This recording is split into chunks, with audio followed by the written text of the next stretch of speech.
जेके रुपए रुपए लाए सिकंदा था वतन केतराई एड़ा हन जेके फकीर लगा पेनू गदागर लगा पिनंदा था वतन केतराई वरी खुदा जा बाना बादशाहूं था हलाइन सब जो सुभान अल्लाह।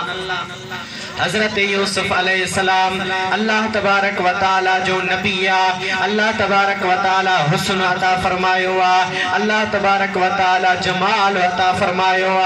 हजरत यूसुफ अलैहिस्सलाम जी ज़ात बाबरकात के जदे पांजे भाइरन खोटन सिकन में थोरन दिरहमन जे एवज़ विक्रो कयो आ। हजरत यूसुफ अलैहिस्सलाम उन काफिले वारन सां रवानो थियो आ। मिस्र जे शहर में थो अचे।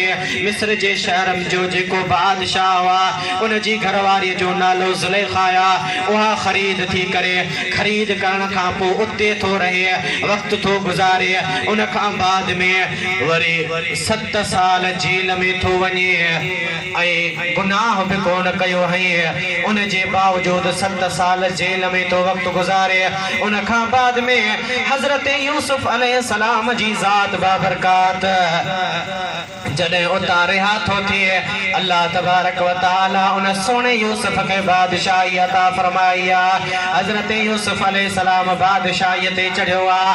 अल्लाह तबारक व तआला के अर्ज़ तो करे या रब करीम हाणे मां पांजो वज़ीर के बनाया मां पांजो वज़ीर के कया।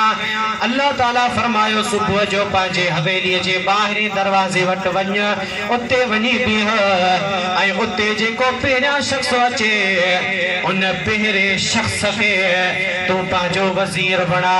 वो शख्स सुबह जो साजर अचे तो गड्ढे ते पांजो सामान खयो बोड पाती पया गंजी पाती पया फाटल गंजी उहा पायो रस्ते सां अचे तो। हजरत यूसुफ अलैहिस्सलाम उनके सॾु कयो हेॾे आ मां खे रब करीम जो हुकुम आ त तोखे मां पांजो वज़ीर बणाया।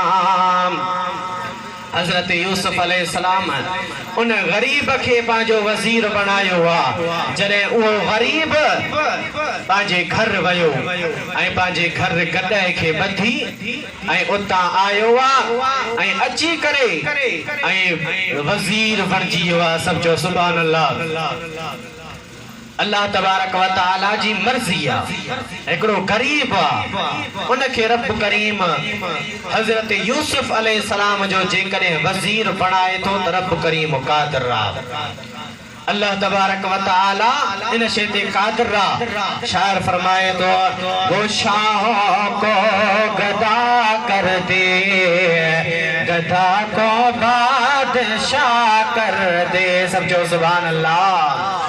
वो शाह को गदा कर दे गदा को बादशाह कर दे इशारा उसका काफी है घटाने में बढ़ाने में।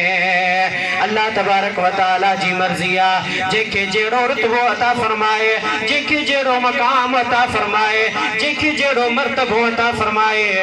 अल्लाह तबारक व तआला पांजे महबूब के वरे 1.25 लाख नबियन जो अगवान बनायो वा। सब जो सुभान अल्लाह। ऐं 1.25 लाख नबी सगोरा मुस्तफा करीम जे इंतजार में बीठा हन बि अरवाहिम व अजसादिहिम पांजे रूहन सां न बल्कि जिस्मानी तरह सां जने मुस्तफा करीम मेराज ते पियो वञे त अल्लाह जा सब नबी सगोरा अल्लाह जा प्यारा बंदा पैगंबर उहे इंतजार में हा त मुस्तफा करीम अचे असां के नमाज पढ़ाए। सब जो सुभान अल्लाह। शायर तरे फरमायो न दिलदार बड़े आए महबूब बड़े देखे देखे तो सभी उनके कदमों में पड़े देखे सरकार आलम के ताज़ीम का क्या कहना मुरसल भी सभी उनके राह पे खड़े देखे सभी जो सुभान अल्लाह। अल्लाह तबारक व तआला जे अल्लाह जे महबूब जे इंतजार में 1.25 लाख नबी सगोरा इंतजार करे रहा है। ओ महबूब अचे असां के इमामत कराए। अल्लाह तबारक व तआला मुस्तफा करीम जो शान ऐ मकाम तमाम घणो बुलंद ऐ बाला फरमायो आ। 1.25 लाख नबियन सगोरन में जे करे बुलंद ऐ बाला शान आहे त मिठे मुस्तफा करीम जो आहे। उन महबूब जो शान बुलंद ऐं बाला। अल्लाह तबारक व तआला उन जे मकाम के मर्तबे के बुलंद ऐं बाला फरमायो आहे। अल्लामा शरफुद्दीन हुसैनी रहमतुल्लाह अलैह फरमाए थो त जीअं नसारन चयो इने तू न चइजांइ, उन्हनि पंहिंजे नबी सगोरे जे बारे में चई विधो त नऊज़ बिल्लाह अल्लाह जो पुत्र नऊज़ बिल्लाह अल्लाह इने न चओ।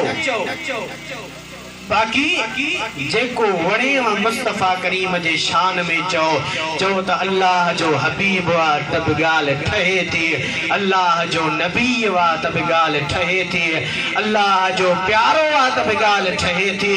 छो त मुस्तफा करीम जे सदके में रब करीम जग जहान जोड़िया तो असा के पैदा फरमायो।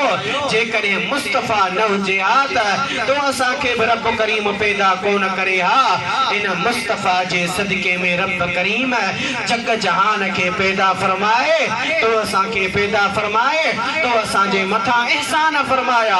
अल्लाह जा त एडा एहसान है, अनगणा एहसान है।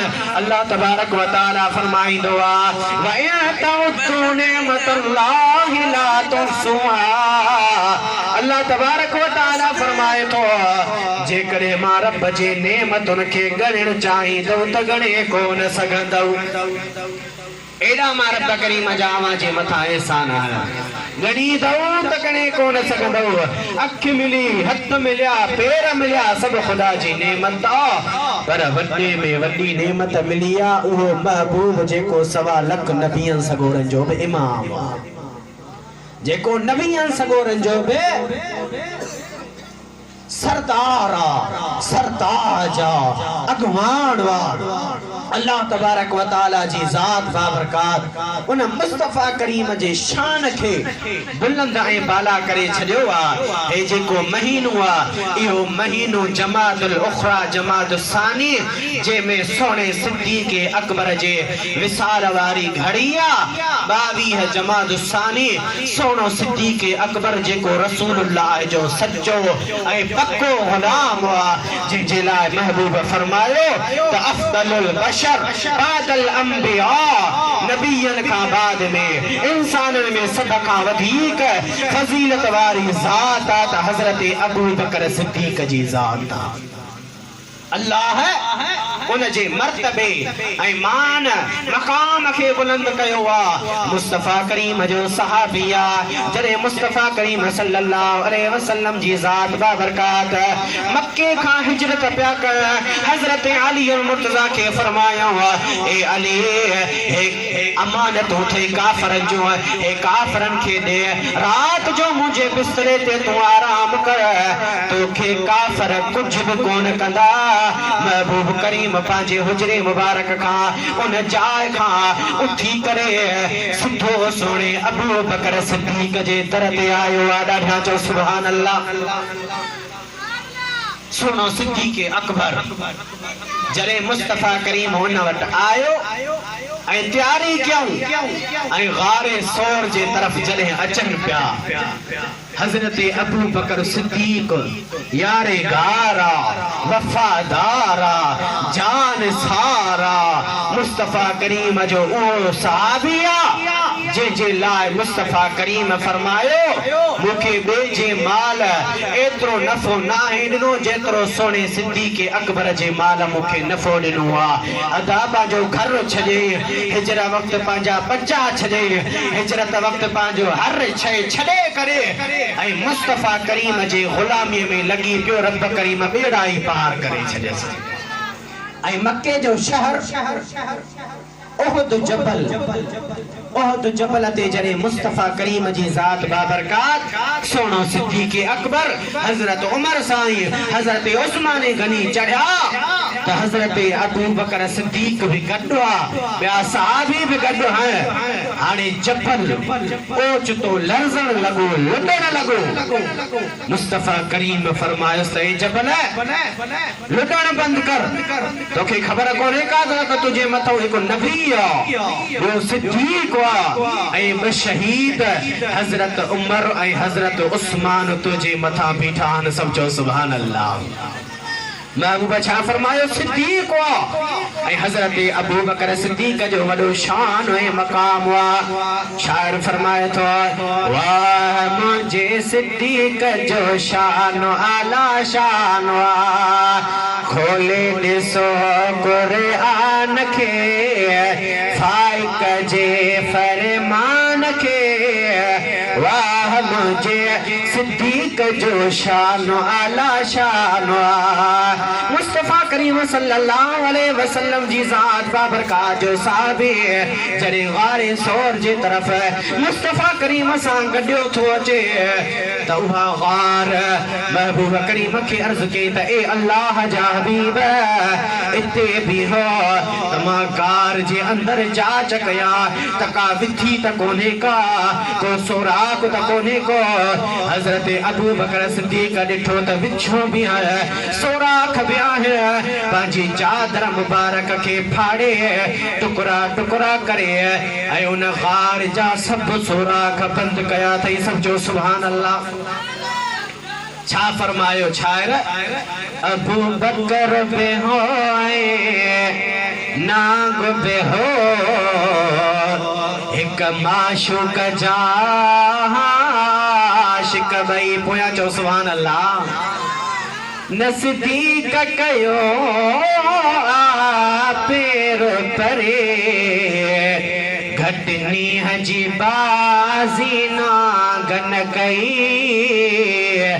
अबू बकर बे होए नाग बे हो एक माशूक जा आशिक भई समझो सुभान अल्लाह हजरत अबू बकर सिद्दीक मुस्तफा करीम सा गडवा ऐ मुस्तफा करीम सल्लल्लाहु अलैहि वसल्लम जिनके अर्ज तो रखे त ए अल्लाह जा हबीब मां सोराख बंद क्या उन खां बाद में अवां अंदर अचो मुस्तफा करीम के हजरत अबू बकर सिद्दीक पंहिंजे गोद में सुमारियो वा समझो सुभान अल्लाह मुस्तफा करीम पांजे बिस्तरे ते सोने अली के सुमारे आयो हुआ ऐ हजरत अबू बकर सिद्दीक जे कच्छ में मुस्तफा तो आराम करे अब आयो भी तो शान वान इयो भी तो मकाम वान ऐ मुस्तफा करीम जो चेहरो तो बाकी छा मुस्तफा करीम जो चेहरो दीदार थी वजन तो तुझा बेड़ा ही पार थी वजन अजुत आधिया रात जो मुख्य सोहणो सरवर